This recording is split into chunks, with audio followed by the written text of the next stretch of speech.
पळविल्याचा आरोप, Shreyas nursing home seal. महापालिकेच्या प्रसूतिगृहात येणारे रुग्ण पळविल्याचा आरोप असलेले डॉक्टर सुमित सुरवसे यांच्या नवी पेठेतील श्रेयस नर्सिंग होम शुक्रवारी सील करण्यात आले। डॉक्टर सुरवसे यांनी कारणे दाखवा नोटीस घेण्यास विलंब लावला, त्यामुळे ही कारवाई केल्याचे आरोग्य अधिकारी डॉक्टर राखी माने यांनी सांगितले।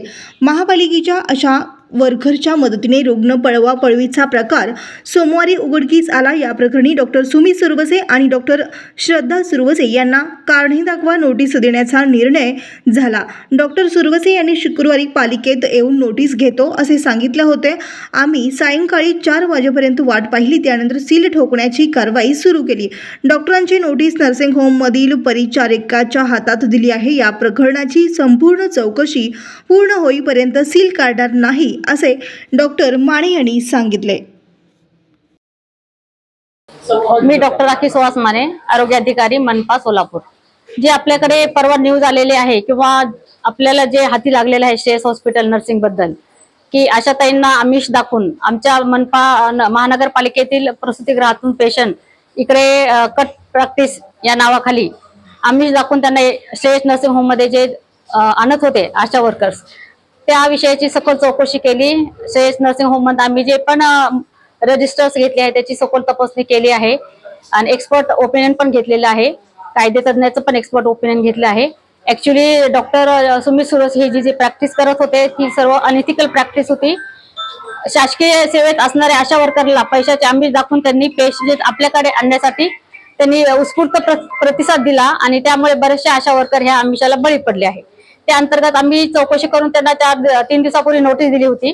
त्याच्या नोटिसाच्या उत्तरात त्यांनी आम्हाला आणखी कालावधी मागवला आहे, परंतु ही बाब एवढी गंभीर आहे आणि आमच्या महाराष्ट्र शासनाने त्याची चांगली चौकशी करण्याचे आम्हाला आदेश दिले आहे। त्या चौकशी अंती आम्ही आज त्यांना फोन करून सकाळी बोलवले होते, परंतु ते आजही हॉस्पिटलमध्ये उपस्थित नाहीये। म्हणजे एकंदरीत त्यांना ह्या गोष्टीचे गांभीर्य दिसून येत नाहीये। त्यामुळे आमची टीम घेऊन आम्ही त्यांना 4 वाजेपर्यंत येण्याचे आवाहन केले होते, परंतु आताही ते उपस्थित नाहीये।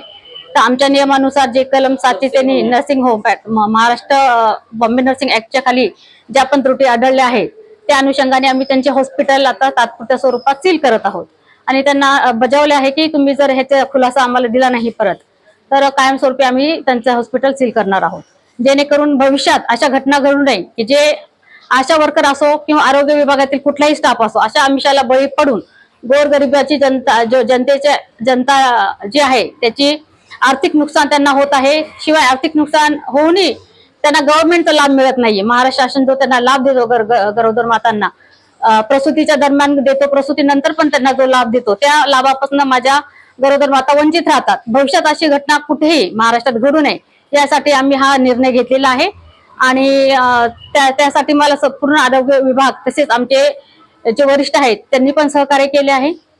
धन्यवाद। संपूर्ण हॉस्पिटल केले आहे, पण आम्ही ते तात्पुरत्या स्वरूपात केले आहे।